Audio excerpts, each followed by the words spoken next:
শুভ সকাল সবাইকে জানাই রাধে রাধে। সকালে দেখো লাড্ডু সোনাকে আমি এখন ঘুম থেকে তুলে নিচ্ছি। আর আজ হলো রাখি পূর্ণিমা। সবাইকে জানাই রাখি পূর্ণিমার অনেক অনেক শুভেচ্ছা।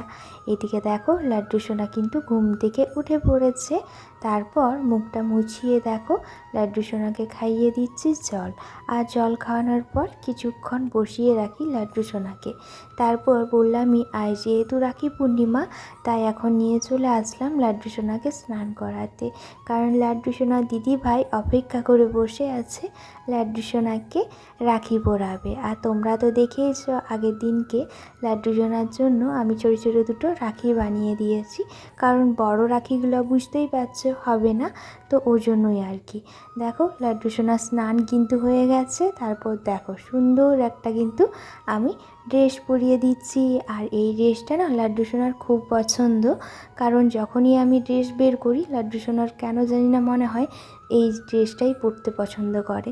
তো সুন্দর করে ড্রেস পরিয়ে আর এখন আমি সুন্দর করে কিন্তু সিঙ্গারটা দেখো করে নিচ্ছি। আর তারপরই লাড্ডু সোনার দিদি ভাই লাড্ডু সোনাকে রাখি বাঁধবে। এখানে বাঁশিটাও দিয়ে দিলাম। আর এদিকে আমি কিছু ফুল নিয়ে চলে এলাম তার আগে লাড্ডু সোনার সিঙ্গারের পর। আর এই যে দোলনাটা দেখছো এটাই আমি এখন সুন্দর করে দেখো সাজিয়ে। আর লাড্ডু সোনার রাখি বাঁধার পর এই দোলনার মধ্যেই লাড্ডু সোনাকে কিন্তু বসানো হবে। ঝুলন যাত্রা থেকে শুরু করে রাখি পূর্ণিমা পর্যন্তই কিন্তু লাড্ডু সোনাকে দোলনায় ঝোলানো হয়, যেটা তোমরা তো জানোই। এইদিকে আমার দোলনাটা সুন্দর করে দেখো সাজানো কমপ্লিট। আর লাড্ডু সোনাকে এখন দোলনায় বসিয়ে সুন্দর করে একটু দোলিয়ে দিলাম। তারপর এখানে দেখো লাড্ডু সোনার দিদিভাই কিন্তু রাখি নিয়ে চলে এসছে লাড্ডু সোনাকে বাঁধবে বলে। আর এবছর হচ্ছে লাড্ডু সোনার প্রথম রাখি। তো তোমাদের রাখি কেমন কাটলো অবশ্যই তোমরা কিন্তু জানিও। চলো রাধে রাধে, হরে কৃষ্ণা।